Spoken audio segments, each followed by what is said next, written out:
पण इथं मराठीत जे लिहिलंय ना, विशेष संक्षिप्त पुनरावलोकन, तसं नाहीये. विशेष सखोल सखोल जायचं, संक्षिप्त नाही. कोणी लिहिलं बाबा? हा, सखोल आहे. सखोल म्हणजे डिटेलमध्ये आपल्याला जायचं आहे.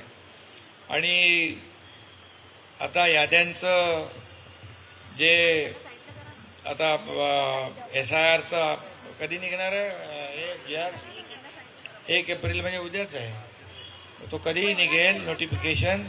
त्यामुळे याद्या ज्या आहेत, याद्या आपल्या अतिशय अप टू डेट असल्या पाहिजे. आणि त्यासाठी हा सगळा खटाटोप चाललाय. केळकर साहेबांना तुम्ही प्रश्न विचारले ना, त्यांनी बरोबर उत्तरं दिली ना. आणि मला तुमचे प्रकाश सुर्वेनी इकडे जबरदस्ती पकडून आणलेलं आहे. मी म्हणालो त्यांचं प्रशिक्षण चालू आहे, तिकडे कशाला व्यत्यय आणतो? मला नाही, प्रशिक्षण चालू आहे, जर तुम्ही आलात तर त्यांना अजून उत्साह वाढेल. आता मी बघितलं की त्याच्यामध्ये व्यवस्थित सगळं सिस्टमॅटिक केलेलं आहे. प्रकाश सुर्वेचं काम एकदम सिस्टमॅटिक असतं. आणि म्हणून तुम्हाला मी सांगतो, यादी सगळ्यात, इथं उपमहापौर पण आले संजय, यादी ही आपल्या यशाची गुरुकिल्ली आहे. तुम्ही कितीही काम करा, प्रकाश सुर्वेंनी करू दे, तुमच्या एकनाथ शिंदेने करू दे, तुम्ही किती प्रचार करा, किती वार्डामध्ये कामं करा, पण जर आपल्या हक्काच्या माणसांची जी राहत आहेत त्यांची नावं नसतील तर ते मतदान करू शकतील का? मग आपण मतदार हक्काचे आपले वंचित राहिले तर आपला होणारा विजय पराभवामध्ये त्याचं रूपांतर होऊ शकतं ना? काही करू शकत नाही आपण. आणि जे आपल्या हक्काचे मतदार ते आले पाहिजे यादीत. आणि जे बोगस असतील, बांगलादेशी असतील, इतर काही लोक घुसवलेले असतील, काही मयत माणसांची नावं असतील, काही एकेका यादीमध्ये 5-5 नावं असतात, एकेका यादीत 10-10 नावं असतात. ही सगळी नावं जी आहेत, आता 2002ला बरोबर झालं ते SIR 2002ला झालं होतं, आता 2026ला होतंय. त्यामुळे आता जे होणार आहे काम, पक्क काम करायचं आहे, कच्चं काम करता कामा नये. आणि त्यामुळे तुम्ही हे करा. याच्यानंतर जनगणना होईल ना, त्याच्यानंतर जनगणना होईल, त्याच्यानंतर डिलिमिटेशन होईल.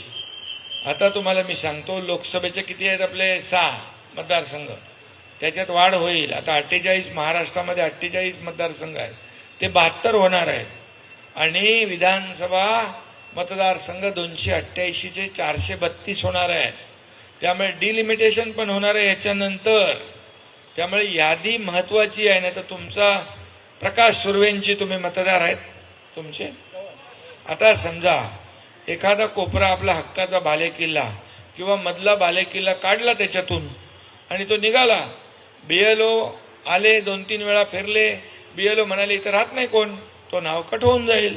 म्हणून हे BLA जो आहे, बूथ लेवल एजंट, हा आपला, आणि बूथ लेवल ऑफिसर हा शासकीय. मग तो शासकीय शिक्षक असेल, कर्मचारी असेल, कोणी असेल. पण बूथ लेवल एजंट 1 आणि बूथ लेवल एजंट 2, हे 2 लोक जे नेमलेत ना तुम्ही, 2 महिला आणि आपली महिला आघाडी आणि पुरुष, तर हे 2 लोक महत्वाचे आहेत. ते BLO बरोबर फिरून आपल्या हक्काचे मतदार त्याच्यामध्ये आहेत असं टिक मारून घेणे आणि त्या यादीमध्ये त्यांचं नाव आलंय की नाही ते पाहणं हे गरजेचं आहे. आता एवढं डिटेलमध्ये मी तुम्हाला सांगितलंय. आता मला वाटत नाही का आणखी केळकर सांगतीलच. केळकरांनी सांगितलं तर तुम्ही समजून घ्या. काही आपल्याला जर वाटलं बाबा आपल्याला याच्यामध्ये शंका आहे, आपला काही प्रश्न असेल तर बिंदास विचारा. त्याच्यामध्ये काही वावगं नाही. आणि माहिती पूर्णपणे घेणं आणि त्याप्रमाणे काम करणं सगळ्यात महत्वाचं. आता आपली जबाबदारी आहे. निवडणुका झाल्या ना आता सगळ्या, आता यादी महत्वाची आहे पुढच्या येणाऱ्या निवडणुकांसाठी. त्यामुळे यादी तुमची मजबूत असेल, खरी असेल, यादी पूर्णपणे अतिशय पारदर्शक असेल आणि परिपूर्ण असेल तर तुम्ही त्या यादीमधले ज्या दिवशी मतदान होईल त्या यादीमधल्या जेवढ्या लोकांनी मतदान केलं त्याच्यावरून तुम्ही संध्याकाळी ठरवू शकता एवढ्या लोकांनी या यादीमधून आपल्याला मतदान केलंय. एवढी परफेक्ट यादी असली पाहिजे. पुन्हा एकदा मी सांगतो, यादी ही तुमच्या यशाची गुरुकिल्ली आहे आणि त्याप्रमाणे तुम्ही काम करा. पुन्हा एकदा सगळ्या पदाधिकाऱ्यांना मनापासून, लाडक्या बहिणी भरपूर आहेत, लाडके भाऊ आहेत, सगळ्यांना खूप खूप शुभेच्छा.